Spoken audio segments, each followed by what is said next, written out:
Então Paulo está escrevendo à igreja em Éfeso, e havia uma preocupação. Essa é uma linguagem que não é a corrigida, Almeida Corrigida e Fiel, eu estou aqui com a atualizada, mas que dizem ambos os textos a mesma coisa.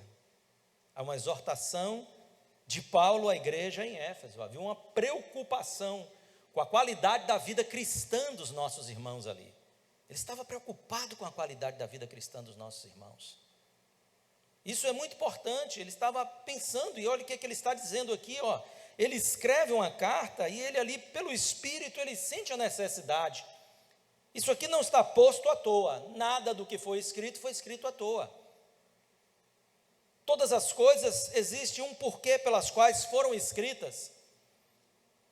E Paulo não lançou essa palavra ao vento, ele destinou, havia uma intencionalidade para falar com a igreja em Éfeso. Ele diz: por isso, eu, o prisioneiro do Senhor, peço que vocês vivam de maneira digna da vocação a que foram chamados. Paulo está fazendo uma exortação e ele a coloca em forma de um pedido. E ele diz: qual era o pedido de Paulo? Que vocês vivam de maneira digna da vocação a que foram chamados. Olha só, com certeza Paulo queria que a igreja entendesse que ela precisava de uma projeção na sua vida cristã, na sua vida espiritual. A projeção de nossas vidas, não tenha dúvida disso, projeta o Evangelho. Não temos como melhorar o Evangelho ou qualificar o Evangelho de forma melhor. O Evangelho é completo. O Evangelho são as boas novas de Cristo. O Evangelho é extraordinário, é revolucionário. Mas o Evangelho se projeta através da vida da igreja. As pessoas conhecem acerca do Evangelho através de nós. Então nós temos que pensar que nós somos os arautos, os propagadores dessa mensagem de excelência que nos fora confiada. Mas a nossa forma de viver implica de como o Evangelho é visto e recebido neste mundo aí fora. Por que muitas pessoas hoje têm às vezes zombado, da palavra de Deus? Deus já fala isso ao seu povo Israel desde o Antigo Testamento: o meu nome é blasfemado no meio dos gentios por causa de vocês. E parece que havia uma intenção em Paulo em mostrar a esta igreja, não trazendo aqui nenhum juízo de valor sobre ela, embora que quando o Senhor mande que se escreva a igreja em Éfeso, João, o apóstolo, que estava na ilha de Patmos, escreve, e lá há também uma grande exortação do Senhor, uma advertência, um puxão de orelha, quando Jesus diz: eu tenho porém contra ti, que tu deixastes o teu primeiro amor. Olha que ali o Senhor fala das obras que eles estavam fazendo, mas nem sempre as obras que nós fazemos condizem com aquilo que seja o propósito de Deus para a nossa vida. Olha que Jesus diz: eu conheço as tuas obras. As tuas obras, eu as conheço. E ele fala isso às igrejas, não é só a igreja em Éfeso, mas ele repreende Éfeso. E pasmem, alguns séculos depois essa igreja desapareceu do mapa. Ela sumiu do mapa, talvez não ouviu as advertências que lhes foram dadas. Mas agora Paulo escreve para dizer: eu quero que vocês vivam, eu peço a vocês que vocês façam isso, que vocês vivam de forma digna da vocação que vocês foram chamados. E eu quero perguntar a você: sua vida cristã tem glorificado a Deus? Será que você pode parar aí e pensar: ih, rapaz, essa semana eu pisei na bola lá no trabalho? Acho que todo mundo ficou pensando assim: olha o crente aí, ó. Talvez você pense: ih, rapaz, agora que eu me lembrei que eu quebrei o pau com o vizinho, ó. Não é? Que eu destratei aquela pessoa da família. Olha, para você imaginar isso. Que eu fui rude com alguém, que eu maldisse talvez até uma pessoa. Eu me lembro que eu me juntei à roda dos fofoqueiros para estar fofocando. E eu quero perguntar a você, sua vida tem glorificado a Deus?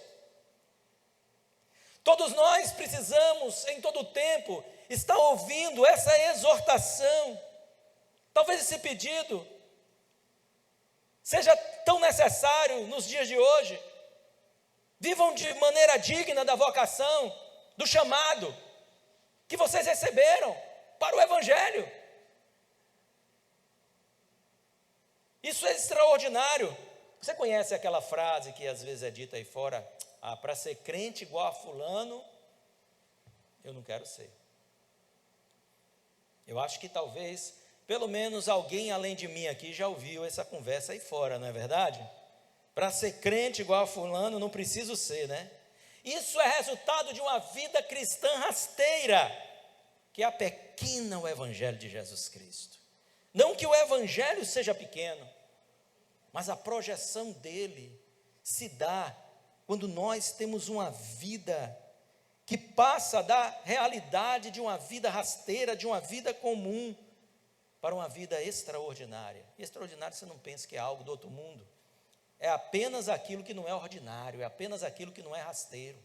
O que o Senhor está nos chamando é para entrarmos neste elevador da fé, da unção, da graça e sermos levados a um novo patamar, a um novo nível, onde Ele quer operar através de nossas vidas, onde Ele quer fazer grandes coisas através de nós. Então, olha só, nós precisamos ter a consciência de que nós estamos sendo cobrados pelos céus para vivermos de uma forma mais digna, mas muitos têm vivido de uma forma a escandalizar, a diminuir a projeção do Evangelho neste mundo. Diga, esse não sou eu. Eita, meu Pai, pela resposta. Você pode dizer nessa manhã, eu não sou assim. diga isso, eu não sou assim. Deus nos quer levar a isso, irmão, a um novo nível. Deus nos quer levar de uma posição de algo comum a algo extraordinário. Fala isso para teu irmão, Deus quer te tirar do comum e te levar ao extraordinário, aleluias. Diga isso com fé a Ele. Isso é uma verdade acerca de Deus, isso é uma verdade acerca da palavra do Senhor. O apóstolo Paulo diz, vocês não precisam se conformar com este mundo, não tomem a forma disso. Vocês precisam renovar a mente de vocês, vocês vão se projetar. E vocês vão entrar em uma dimensão de vida espiritual, onde vocês estarão experimentando qual seja a boa, perfeita e agradável vontade do Senhor. O que é que Paulo está dizendo? Viva o extraordinário, saia do comum, saia do rasteiro, saia onde as coisas não acontecem, e você mesmo se atola, e passe a andar em níveis mais altos de fé, porque é para aí que Deus te chama, é aí que Deus te quer.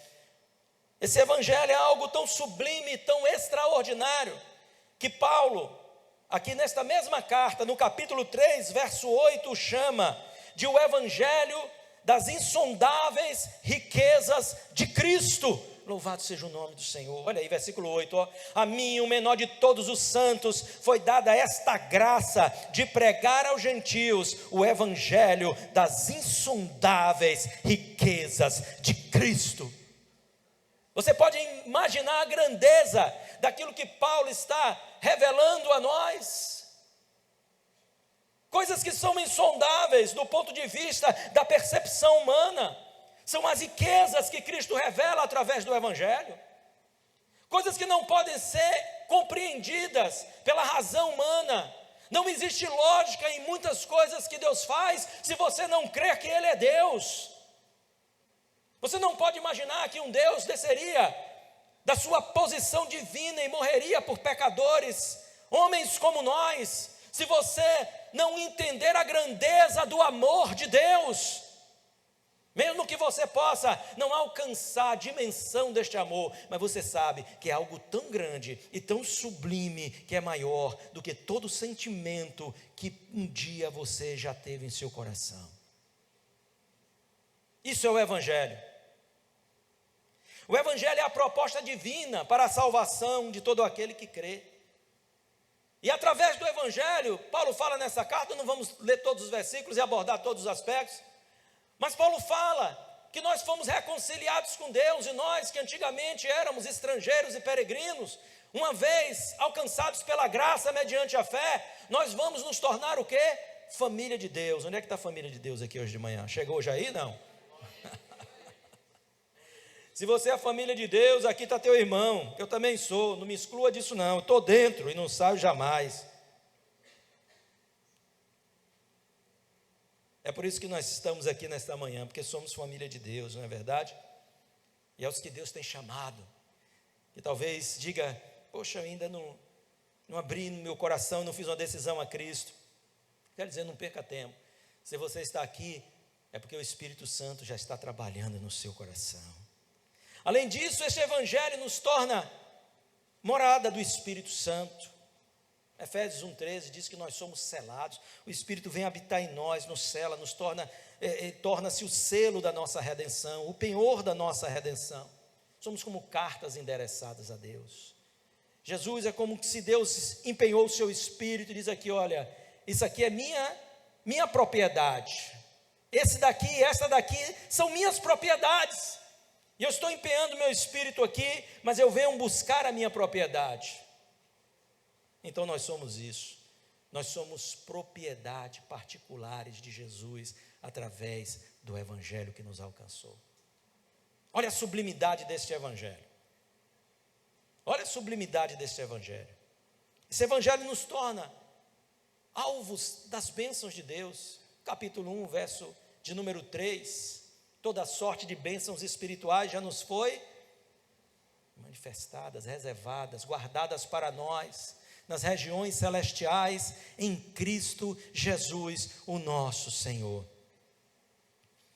O Evangelho de nosso Senhor Jesus Cristo é extraordinário, mas o problema está em nós, que estamos tornando a experiência com o Evangelho algo comum, algo rasteiro, às vezes até algo banal, tornando aquilo que é uma pérola de imenso valor, que vale tudo que nós temos, a entrega de tudo que nós temos, inclusive da nossa própria vida, nós estamos tornando algo banal, e muitos estão emporcalhando o Evangelho, e muitos estão agindo de forma a que as pessoas olhem para o Evangelho e dizem que tipo de vida que essas pessoas têm, que se dizem ser cristãs, que se dizem ser crentes, mas vivem assim, que dizem se vir a um Deus santo, mas vivem assim, que dizem se vir a um Deus poderoso, mas vivem assim. Nós temos pego algo que é extraordinário e transformado em comum. Às vezes eu fico irado olhando esses bate-bocas na internet, no meio do povo cristão, um apontando e dizendo, porque fulano diz isso, mas aquilo. Eu falo, gente, o que está acontecendo com esse povo? Não entenderam para que foram chamados, não entenderam o propósito do chamado de Deus para as suas vidas, não discerniram a grandeza daquilo que está proposto para eles. Aí fica aparecendo aqueles bate-boca de comadre, sabe? E a gente fica olhando e dizendo, Deus, isso não é o Evangelho. Essas pessoas não têm vivido de uma forma digna da vocação para a qual foram chamados. Eles não têm discernido a grandeza do chamado de Deus para a vida deles, da proposta de Deus para a vida deles. Nós estamos falando de coisas maravilhosas aqui, desde cedo, da vocação, do propósito de Deus para as nossas vidas, daquilo pela qual Deus tem, movido o nosso coração em uma visão. Deus tem movido o nosso coração a orar, a buscar a Ele, até que do céu se derrame, ó Deus, e se manifeste a glória de Deus. E enquanto isso não acontece, ninguém está autorizado a parar. Temos que ser perseverantes. Nós somos um povo de fé, nós somos um povo que não retrocede, nós somos um povo que segue e vai adiante, nós somos um povo que acredita que o mar ainda abre, nós somos um povo que acredita que os rios nas sua braveza abrem. Nós somos um povo que acredita que os gigantes caem diante de nós, e mais do que eles, as muralhas caem diante de nós.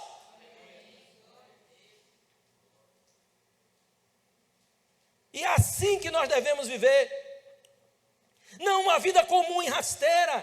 Diz de novo a teu irmão: Deus quer te tirar do comum e te levar ao extraordinário. Diz a ele aí, vai, diz com fé, fé de profeta, que sabe que está falando em nome do Senhor. É tempo de nós olharmos para nós mesmos e começarmos uma revolução na nossa própria vida. Não vamos revolucionar o mundo se não revolucionarmos a nossa própria vida. Não é verdade? Se queremos viver um evangelho rasteiro, vamos ter resultados rasteiros. Se queremos viver uma condição de vida espiritual rasteira, nunca vamos alcançar resultados maiores. Mas se você está disposto a viver uma vida extraordinária no evangelho, uau! Fala assim para teu irmão, ó. Você vai decolar. Você vai decolar. Você vai decolar, jovem, você vai decolar. O Senhor vai usar a sua vida de uma forma extraordinária. Então nós estamos sendo chamados aqui por Paulo a esta responsabilidade de andar de modo digno da vocação ao qual fomos chamados, ou seja, a vivermos uma vocação extraordinária. Paulo diz isso, como lemos no primeiro versículo do capítulo 1, por isso eu, prisioneiro no Senhor, peço que vocês vivam de maneira digna da vocação que foram chamados. Se pois esse evangelho para nós é tudo que a Bíblia diz que ele é, nós precisamos, queridos, dignificá-lo. Nós precisamos dignificá-lo. Mas então, tem uma pergunta aqui para você: como viver uma vida digna da vocação do evangelho? Como viver? A Bíblia te dá uma aula disso. Toda a doutrina neotestamentária, ela vem para te dar uma aula. Você começou a ler no plano de leitura o Novo Testamento, o exemplo de Cristo é uma aula para todos nós. Nós aprendemos tanto ao lermos a palavra de Deus, embora que muitos hoje não tenham mais o apetite para ler a palavra de Deus, a fome e a sede da busca do conhecimento do Senhor.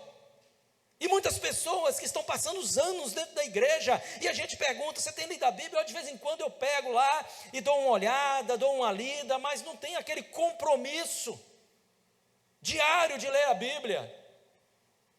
O crente precisa ter um compromisso diário de leitura da palavra de Deus, de sua oração, de seu devocional. Eu tenho um compromisso de leitura da palavra de Deus, de devocional, não é depois que eu me tornei um pastor, não, foi desde que eu me converti. Eu nunca deixei de ler a Bíblia. Todos esses anos, por todos esses dias, e semanas, e meses, e anos, lendo a palavra de Deus, todos os dias, orando e buscando a Deus, todos os dias, para sair do comum e ser levado ao extraordinário, para não ter uma vida espiritual sem expressão, mas para ter uma vida espiritual relevante, para ter uma vida espiritual que influencie pessoas, para brilhar como luz, para salgar como sal, para dignificar o evangelho, para viver algo além daquilo que é comum. Eu não quero ter uma vida espiritual rasteira, mas eu quero cada dia mais elevar a grandeza do evangelho em mim e projetar esse evangelho de Jesus Cristo, que ele cresça e eu diminua. Amém? Glória a Deus. Então eu quero compartilhar aqui com vocês rapidamente, para a gente encerrar essa mensagem, 3 pontos apenas. Eu vou me ater ao capítulo 4, não é porque a gente podia falar de tudo que a gente fala na Bíblia, aqui na palavra, a gente vai falar dessa maneira de viver e exaltar o evangelho, mas eu vou me ater aqui a 3 coisas para mim aqui que são de excelência da parte de Paulo. A primeira ponto que ele nos traz, na minha maneira de ver, é o manifestar da nova vida espiritual que recebemos. Eu não sei porque tem pessoas que se convertem, mas que ficam apegadas aos seus hábitos e costumes do passado, era porque o pai era assim, era porque mamãe era assim, e eu sou a réplica de mamãe. Você é a réplica de Jesus, você é um cristão. Agora o Senhor nos chama para isso, para uma nova realidade de vida espiritual. E não existe uma vocação extraordinária que não seja resultado de uma vida que esteja sendo transformada e moldada pelo Espírito Santo e pela palavra todos os dias. Se você quer viver uma vida espiritual que dignifique o Evangelho, que seja uma vida que saia dessa postura de uma vida comum, e comum aqui é no sentido de rasteira, é no sentido de banal, para ser projetado o extraordinário, que é no sentido de estar além do ordinário, você precisa compreender que você precisa ter uma vida transformada todos os dias. Não vai existir aquele ponto em que você vai dizer, já está bom, eu estou perfeito. Quem cai nessa armadilha, com certeza, não vai chegar ao fim da jornada. O apóstolo Paulo, que foi o apóstolo Paulo, diga-se de passagem, que exemplo de vida, não é verdade? O que é que o apóstolo Paulo diz? Não que eu já tenha alcançado. Eu não alcancei a estatura de varonilidade perfeita. Paulo diz, eu estou lutando por isso, eu estou me esforçando para chegar lá. Mas tem uma coisa que eu estou fazendo, eu estou deixando as coisas que para trás ficam. Essas coisas que para trás ficam dizem respeito também a esses resquícios da velha natureza, desses velhos costumes, desses velhos hábitos, desses velhos apegos com coisas do mundo. Muito cristão apegado a coisas do mundo. Muito cristão que quando chega na época do carnaval, a gente vai ter que amarrar, porque senão já começa, né? Os pulinhos de carnaval. Quando vê o trio, uma música de carnaval, ai, misericórdia, Jesus, segura. E qual é o problema disso? O problema é que essa coisa está lá dentro, enraizada. E precisa ser arrancada. Nós morremos para este mundo. E sabe uma coisa que morto não faz? É sentir nada. O trio passa, estou nem aí. É assim ou não é? Que a palavra de Deus nos exorta a ser. Mas há resquícios que muitas vezes são nutridos, são alimentados. Eu amo, eu gosto, eu me apeguei, eu gosto dessas coisas, mas não é a vontade de Deus. Não revela a Deus, não revela o Evangelho, não projeta o Evangelho, te mantém em uma vida rasteira, te mantém em uma vida comum. Então é tempo de você se desapegar disso. Há uma nova vida que está pulsando dentro de você e precisa ser extraída aí de dentro e se manifestar aqui fora. A realidade de uma vida espiritual pungente, de uma vida gloriosa, que quer se manifestar. Mas o problema é que o vaso não quebra. Olha aí, fala sério, estou pentecostal? Não estou, velho. Aí. O problema é que nós estamos retendo essa glória no nosso interior. Deus quer se revelar através de você. Deus quer revelar o Evangelho através de você. Mas esse teu invólucro de carne tem impedido isso de acontecer. É tempo de você viver essa realidade. Olha só, Efésios 4, de 20 a 24, Paulo diz, mas não foi assim que vocês aprenderam de Cristo. Se é que de fato ouviram falar dele e nele foram instruídos, segundo é a verdade em Jesus. Olha que dura exortação. O que é que Paulo diz à igreja? Será que vocês se converteram mesmo? Será que vocês ouviram o Evangelho direito? Será que vocês estão crendo nesse Deus que revoluciona a vida dos homens? É isso que Paulo está dizendo. Vocês não aprenderam a viver uma vida carnal da parte do Senhor? Isso é um legado dos vossos pais que não lhe serviram para nada. Mas Jesus te ensinou de uma forma diferente, pelo seu Espírito, pela sua palavra. Ele está dizendo no verso 22, quanto à maneira antiga de viver, vocês foram instruídos a deixar de lado a velha natureza, que se corrompe segundo os desejos enganosos, e deixar renovar no Espírito, e se deixar renovar no Espírito do entendimento de vocês. Começa onde? Na mente. E a se revestir da nova natureza, criada segundo Deus, em justiça e retidão procedentes da verdade. Paulo está desafiando você a viver uma renovação na sua mente, a permitir que a palavra, na ação do Espírito, expurgue os seus pensamentos falácios, os seus enganos, sabe? Esses conceitos sofismáticos que existem aí, que te ensinaram que isso é bom, e tem aparência de bom, mas na verdade contradiz a vontade de Deus, é contra o que Deus ensina, é contra o que Deus quer, mas parece bom, sabe por quê? Porque todo mundo lá em casa fazia isso, meus amigos fazem isso, minhas amigas fazem isso. A Bíblia diz: seja todo homem mentiroso, mas Deus verdadeiro. Esta é a palavra do Evangelho. Se você quer dignificar este Evangelho, nós precisamos ter uma postura diferente. Paulo está aqui dizendo que existe uma total incompatibilidade entre a velha natureza e a nova natureza produzida pelo Evangelho do nosso Senhor Jesus Cristo. Não dá para viver estas duas naturezas residindo dentro de nós. Você não pode hoje manifestar o Espírito e amanhã a carne. Isso é incompatível com a realidade do seu chamado. Mas a carne está aqui, está.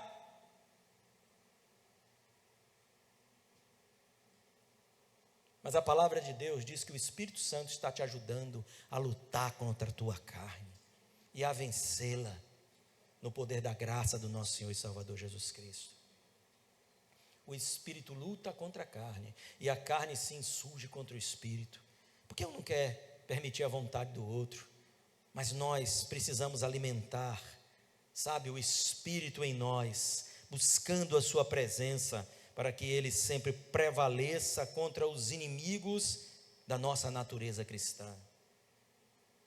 Há algo que está em você, que Deus quer revelar a este mundo, há algo que Deus pôs em você, que Deus quer revelar a este mundo. Deus quer fazer com que esta natureza que brilha no seu interior, ela brilhe do lado de fora também, que essa natureza que traz o divino para o seu interior, ela demonstre o divino do lado de fora também.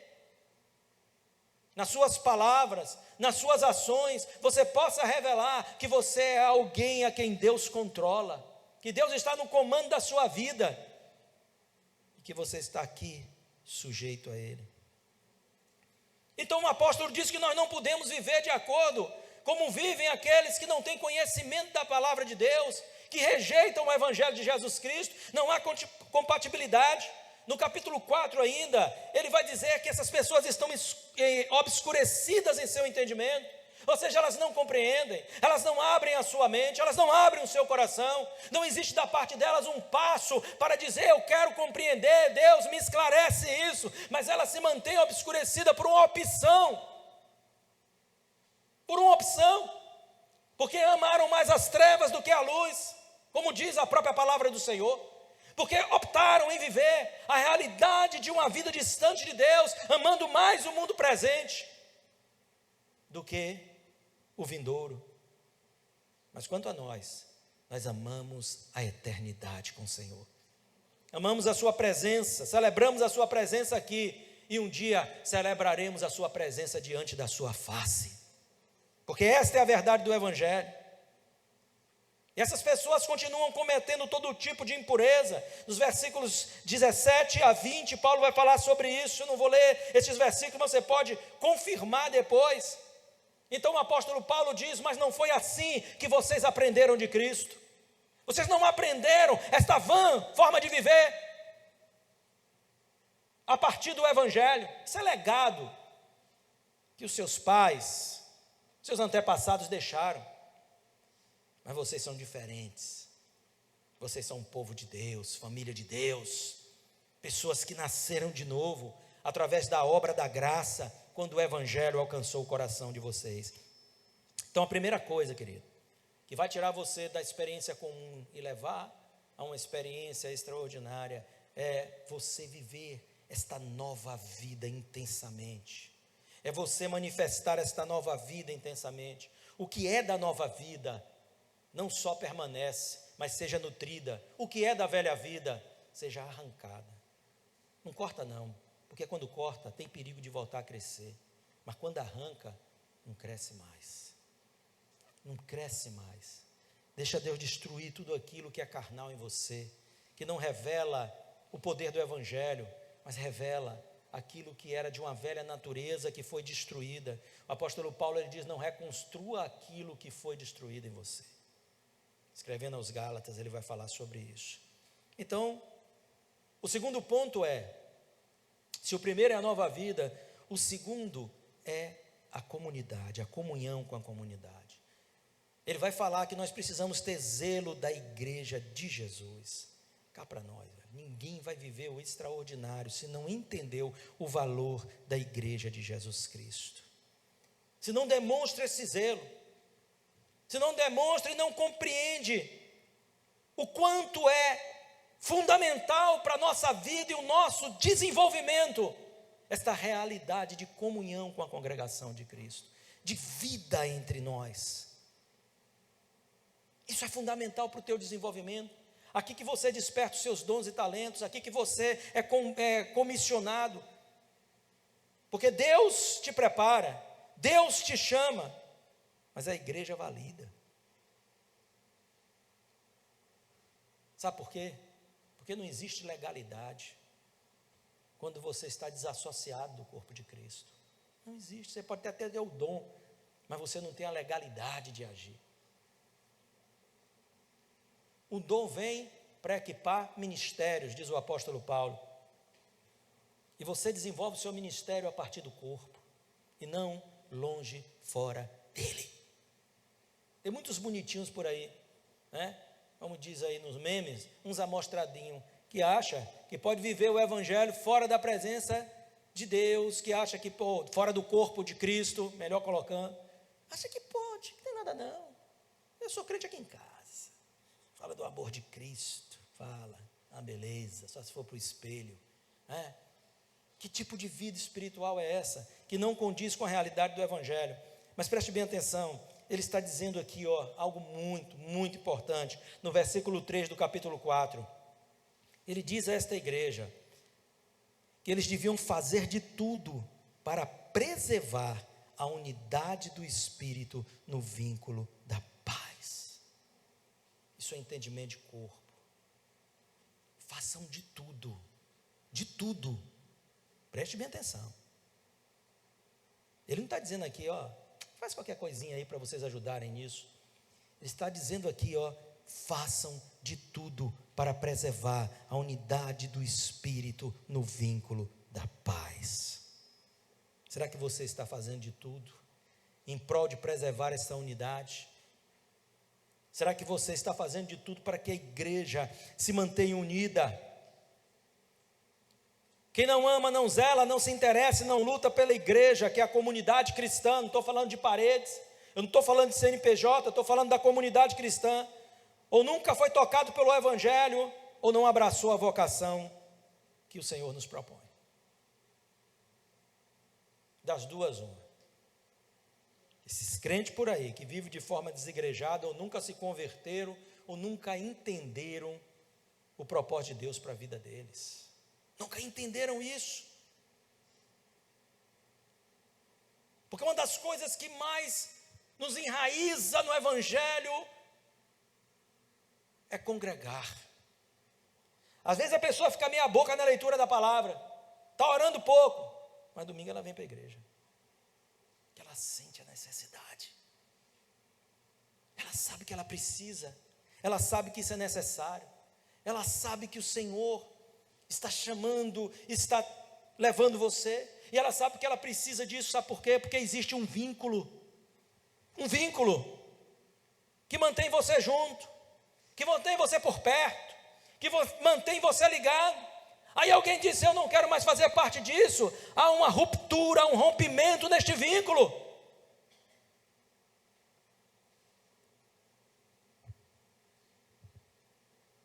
Mas então Deus nos chama para fazer de tudo para preservar este vínculo, para manter firme e forte este vínculo. Então tem que começar pela nossa própria vida, porque quando nós nos afastamos, nós quebramos o vínculo. Nós estamos nos desassociando do corpo. Isso não é a vontade de Deus. Mas também estando presente, nós precisamos lutar pela preservação. Entenda bem, igreja não é lugar de disputa, não é lugar de desunião, não é lugar de partidarismo, não é lugar de facções. Antes a igreja precisa imperar o amor, paz, o entendimento, para que todos conheçam e caminhem em um só espírito e para um só alvo, Jesus, com a mesma visão dada por Deus. A igreja precisa viver unida, e todos os que andam de modo digno da vocação do evangelho zelam por essas coisas. Se isso não interessa mais você, cuidado, você pode estar perdendo a vocação, você pode estar perdendo o seu chamado, você está se distanciando e perdendo o seu chamado. Se a igreja agora não tem mais o significado que a própria palavra diz que ela tem para a sua vida, cuidado, muito cuidado com isso. Você está perdendo a sua vocação, você está confuso e o seu chamado está confuso. Graças a Deus, porque nós estamos todos aqui, mas infelizmente, gente, tem tanta gente desigrejada aí, né? Obviamente não estou falando de alguém que não veio aqui nenhum domingo, né? Eu estou falando de alguém que tomou uma posição de se afastar, de dizer, não, eu não quero mais, eu não quero estar. E eu vejo pessoas que às vezes começam a não vir 1, 2, 3 e começam a se afastar, e elas têm a presunção de achar que elas estão bem, que elas estão firmes. Olha para mim, isso é mentira do diabo, isso é engano. Eu preciso de você e você precisa de mim. Nós nos completamos sendo um corpo, e aquilo que está em você é necessário para a minha saúde espiritual e para que eu me mantenha firme e para o desenvolvimento de toda a boa obra do Senhor. Então não tem essa história de que eu sou uma ilha, eu me isolo. Eu não gosto de ver ninguém isolado dentro da igreja, porque isso eu sei que é um sintoma de enfermidade espiritual. Eu não gosto de ver ministério isolado na igreja, porque eu sei que esse ministério não está saudável. Eu não gosto de ver líder isolado na igreja, porque eu sei que não está saudável. Porque nós completamos uns aos outros, nós precisamos estar mais próximos cada vez mais, interagindo. É por isso que nós precisamos cuidar uns dos outros.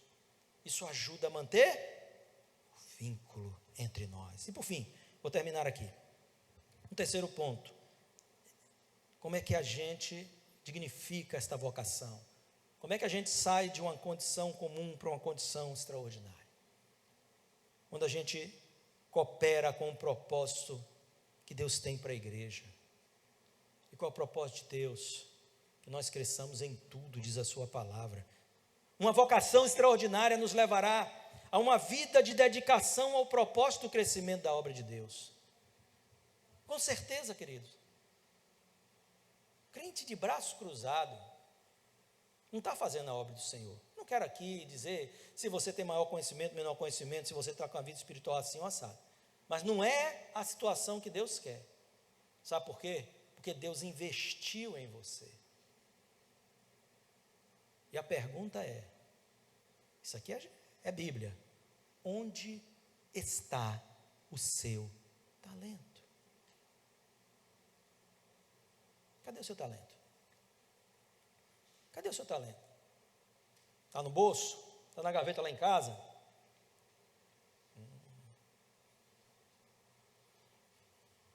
Essa vai ser uma pergunta que você não vai ter como fugir diante do tribunal de Cristo. Onde está o talento que eu te confiei? Aos jovens dessa igreja, onde está o talento que Jesus confiou a vocês? Aos homens, onde está o talento que Jesus confiou a vocês? As mulheres, onde está o talento que Jesus confiou a vocês? Você sabe o significado disso? Eu acho assim algo extraordinário. Quando nós tivemos ali, fizemos o DNA lá na Igreja Batista Central, alguns anos atrás, quando nós acabamos aquele seminário ali para falar sobre a transição, então eles pegam ali simbolicamente um talento simbólico, né? E entrega a cada um que participou. Nunca se esqueça que você recebeu um talento. Meu está aí. É para mim olhar para ele e saber que eu não posso enterrá-lo. Eu não tenho esse direito, o Senhor vai me cobrar isso. O meu dever é promover o crescimento do reino do Senhor. Então ele é aos Efésios no capítulo 4, ele vai falar um pouco sobre isso, e ele vai dizer: mas segundo a verdade em amor, versículos 15 e 16, cresçamos em tudo naquele que é a cabeça, Cristo, de quem todo o corpo, bem ajustado e consolidado pelo auxílio de todas as juntas, seguindo a justa cooperação de cada parte, efetua o seu próprio crescimento para a edificação de si mesma em amor. Eu acho tremendo, porque Paulo diz assim: olha, vocês querem crescer? Trabalhem. O negócio é com vocês, trabalhem, se esforcem, porque vocês vão promover este crescimento, este avanço. Ah, mas o crescimento vem de Deus. Vem, mas espera aí, quando é que o crescimento vem? Depois que um planta e o outro rega. O apóstolo Paulo diz isso em 1 Coríntios capítulo número 3, ele fala sobre ele e Apolo. Ele disse: eu plantei e Apolo regou, depois Deus deu.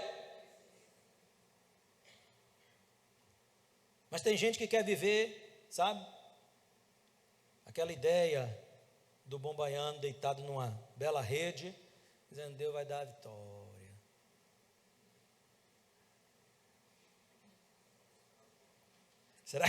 Será que é assim? Não. Jesus disse: o meu Pai trabalha até hoje, eu também.